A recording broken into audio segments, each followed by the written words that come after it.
that they wheeled my dead brother right past all the wrestlers, and actually pushed wrestlers out the door and said, "Go, go, go, you're on." He was wrestling royalty, a 5-time world champion, and one of the most respected men in the business. Then everything began to fall apart in front of millions. A betrayal played out live on television. A brother lost in a shocking fall. One kick that silently destroyed his brain. A stroke that took half his body with it. This is not just a career that collapsed. It is a slow, brutal unraveling that few were meant to see.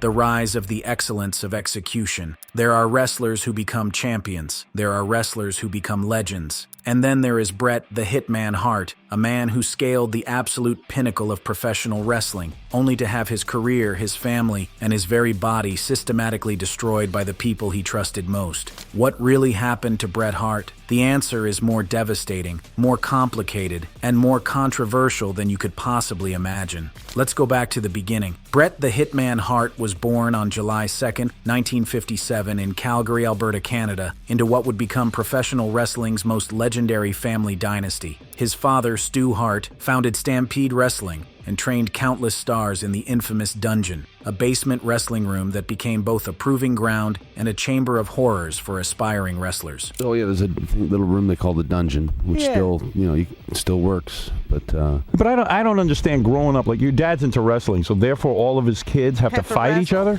Well, no, it wasn't like that. It was like when you have 12 kids, though, that's a lot of kids. Bret was the 8th of 12 children, and the Hart household was anything but ordinary. Growing up with a professional wrestler father who kept a dungeon in the basement where he would stretch and torture training wrestlers meant that the line between family life and the wrestling business was essentially non-existent. There's a funny story, but my dad's actually a really compassionate guy. Right. You had to catch him on the right day, but there was a time when I was a kid when it was about 2 or 3 in the morning. I guess somebody tried to steal. My dad lived out further out in the city than like he lived a few miles out of town. Yeah. And I guess someone tried to steal his car. He had left the keys in it in the wintertime. I guess the guy got stuck in the driveway. And my dad went out thought it was one of my brothers, and he went out to help this poor soul, and he instead dragged him into the house. I just remember pots and pans smashing all over the place. Right. And my dad tortured him for hours and hours and hours in the kitchen of the house. In 1984, the World Wrestling Federation acquired Stampede Wrestling, and Bret Hart joined the company as part of the Hart Foundation tag team with his brother-in-law Jim the Anvil Neidhart, managed by Jimmy Hart. They won the WWF Tag Team Championship twice, in 1987 and 1990, feuding with legendary teams like the British Bulldogs. But Bret Hart was never meant to be just a tag team wrestler. His transition to singles competition in 1991 saw him win the Intercontinental Championship twice that year, including an iconic match against Mr. Perfect at SummerSlam, where he debuted the Sharpshooter, the submission hold that would become synonymous with his name. I think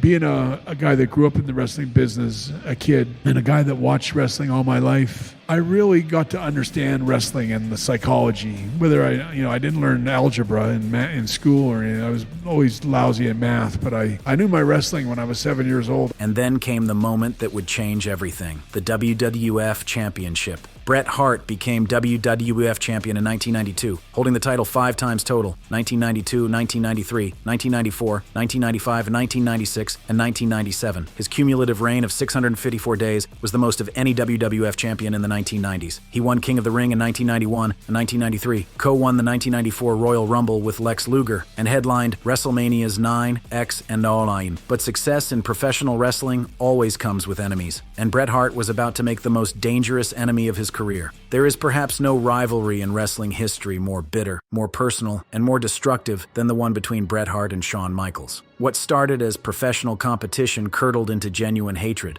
a feud that would ultimately cost Bret Hart everything. The real-life friction escalated from playful ribbing to genuine hostility. Michaels mocked Hart on television with the infamous Sunny Days comment, implying that Bret was having an affair with the WWF valet Sunny. This was not just an attack on Bret's wrestling character. This was an attack on his family. And then when I went up to my dad's house, the first thing my dad asked me is, "You got something going on with Sunny?" It's that's why I said to myself, it's like, no, he's crossed the big line this time, because he's not talking about my character. He's talking about the real Bret Hart and my family. It's affecting my family life. So I made up my mind that moment is that as soon as I saw Shawn, I was going to beat the crap out of him. But Bret Hart was a professional above all else. He couldn't attack Michaels before a major pay-per-view event. That would have devastated the company and cost everyone money. The backstage brawl became legendary. Jim Cornette supposedly kept the clump of hair Bret ripped from Shawn's head. It should have been the end of their feud. Instead, it was merely the beginning of something far worse. If Shawn Michaels was Bret Hart's most public enemy, then Triple H was perhaps his most insidious one. As part of the Clique, the backstage power group that included Michaels, Kevin Nash, Scott Hall, and X-Pac, Triple H wielded influence far beyond his in-ring position. Just being honest, I never rated him. I would be sorry I say all this stuff because it's probably not going to help me out, but I just never ever thought he was any good.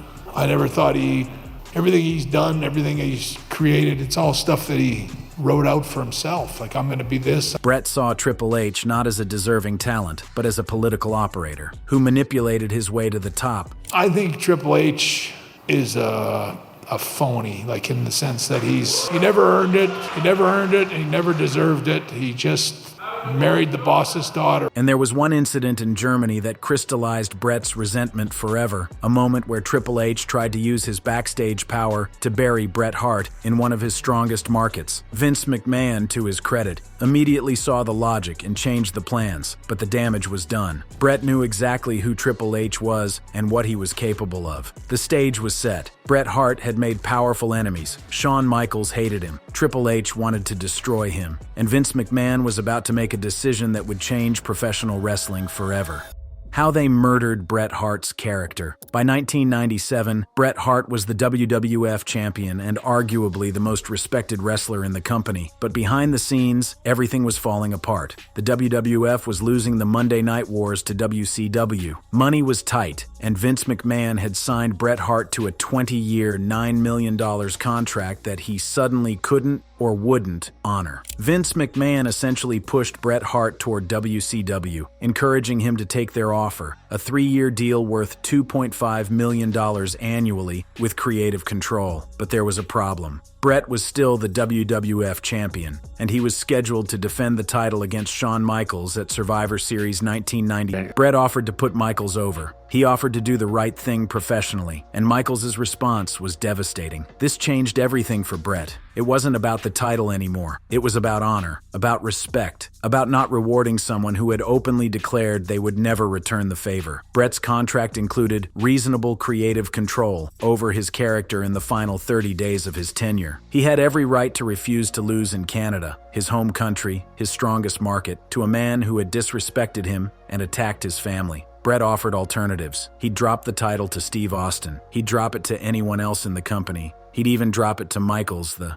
next night on Monday Night Raw in Ottawa, just not in Montreal, not in front of his home country fans. Survivor Series 1997 in Montreal, Quebec would become the most infamous night in professional wrestling history. Bret Hart was prepared to have an incredible match with Shawn Michaels. What he didn't know was that a conspiracy had been hatched to strip him of his championship and his dignity. During the match, Shawn Michaels applied Bret's own sharpshooter submission hold. It was supposed to be a spot. Bret would reverse it. Instead, Vince McMahon ordered referee Earl Hebner to ring the bell. Bret never submitted. Bret never tapped out. But the bell rang anyway, and Shawn Michaels was declared the new WWF champion. Bret spat in Vince McMahon's face. He spelled out WCW in the air as he walked to the back. He destroyed television equipment backstage, and then came the confrontation that would become legendary. Bret retreated to his dressing room, surrounded by Undertaker, Davey Boy Smith, Owen Hart, and Rick Rude. The locker room was in chaos. Mick Foley quit in protest. Nobody knew what to do.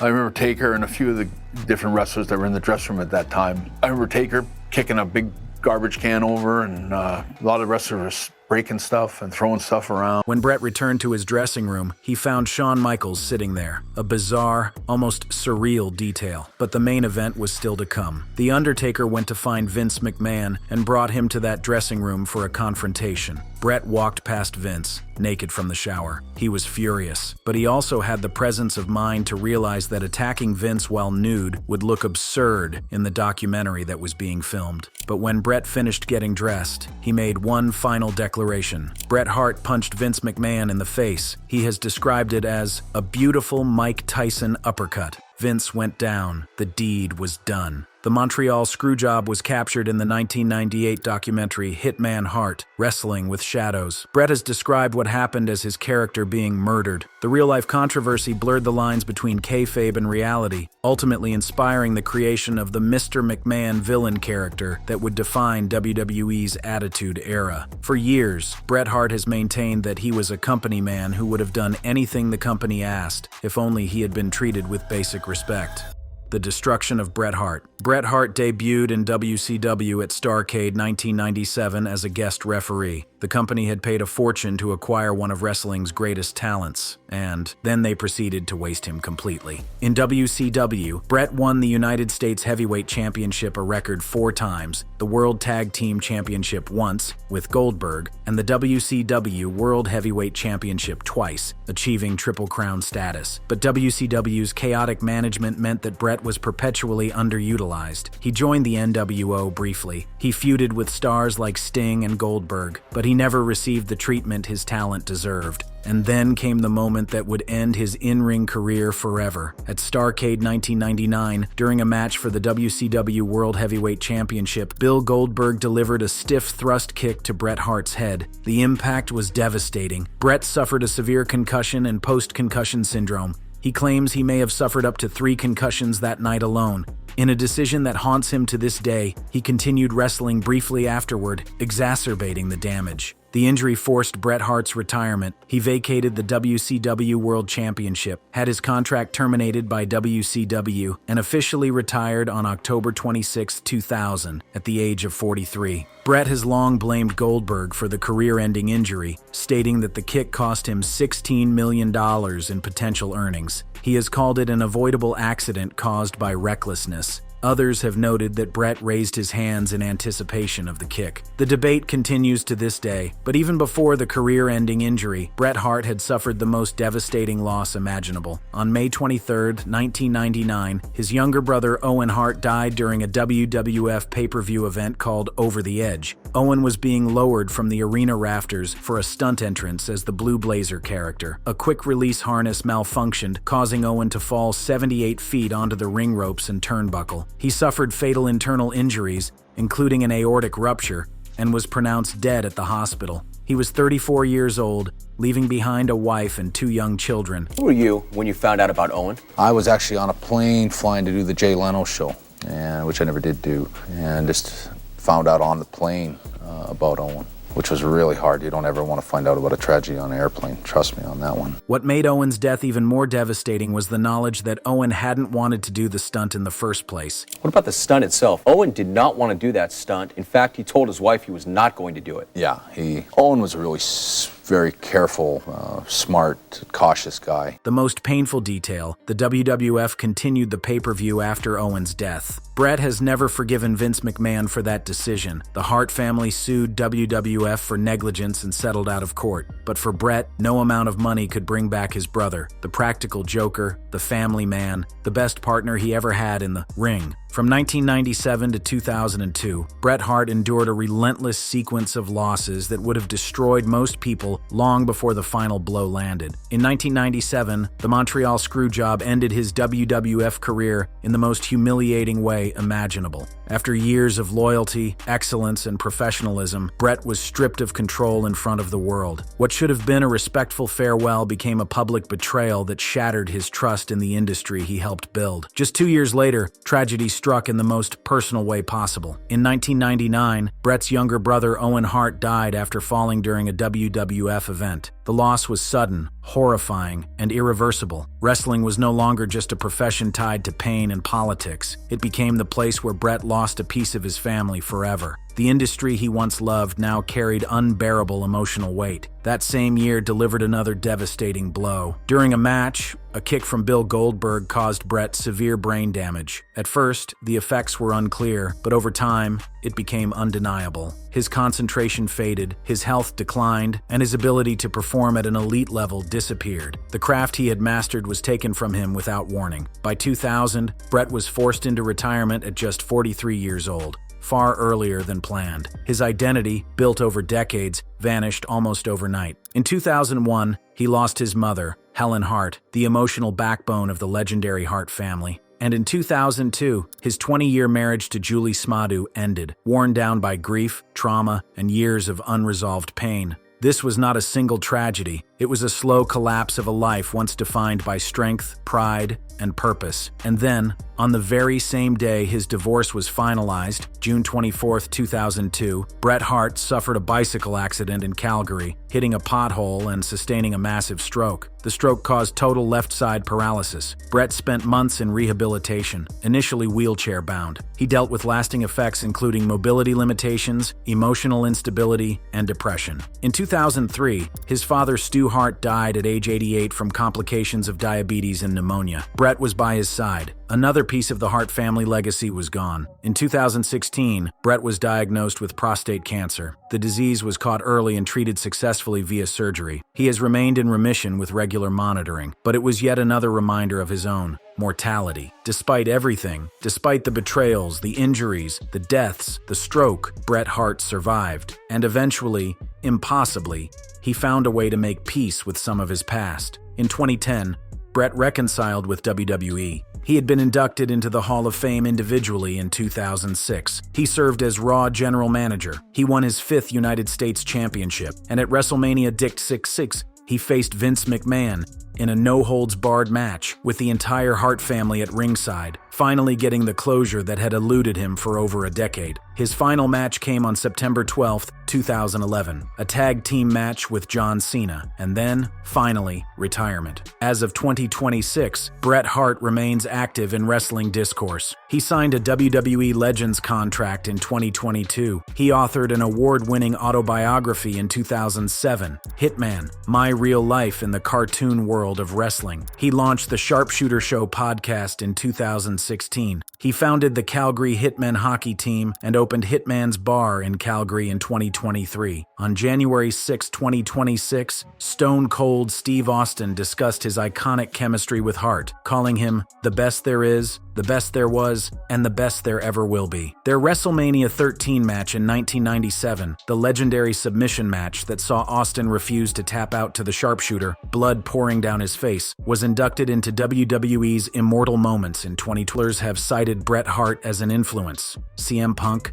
FTR, Samoa Joe, AJ Styles, Cody Rhodes, Roman Reigns, Dustin Rhodes. His technical approach to wrestling has become the template for a new generation of performers, but the bitterness has never fully faded. Bret continues to air grievances against Bill Goldberg, against Shawn Michaels, against Triple H. In late 2025, he made unsubstantiated claims about a sexual relationship between Shawn Michaels and Vince McMahon, drawing criticism from Booker T for whining and potentially harming his own legacy. Perhaps that bitterness is understandable. Perhaps when you've lost as much as Bret Hart has lost, your career, your brother, your health, your marriage, your parents, you're entitled to some anger. Perhaps the alternative, letting it all go, pretending none of it mattered, would be even more damaging. Bret Hart lives in Calgary with his third wife, Stephanie Washington, whom he married in 2010. He continues his charity work for stroke and cancer awareness through March of Dimes Canada. He is a multi-millionaire with dual Canadian-U.S. citizenship. Pro Wrestling Illustrated named him the #1 wrestler in the world in both 1993 and 1994. He was inducted into the WWE Hall of Fame individually in 2006, with the Hart Foundation in 2019,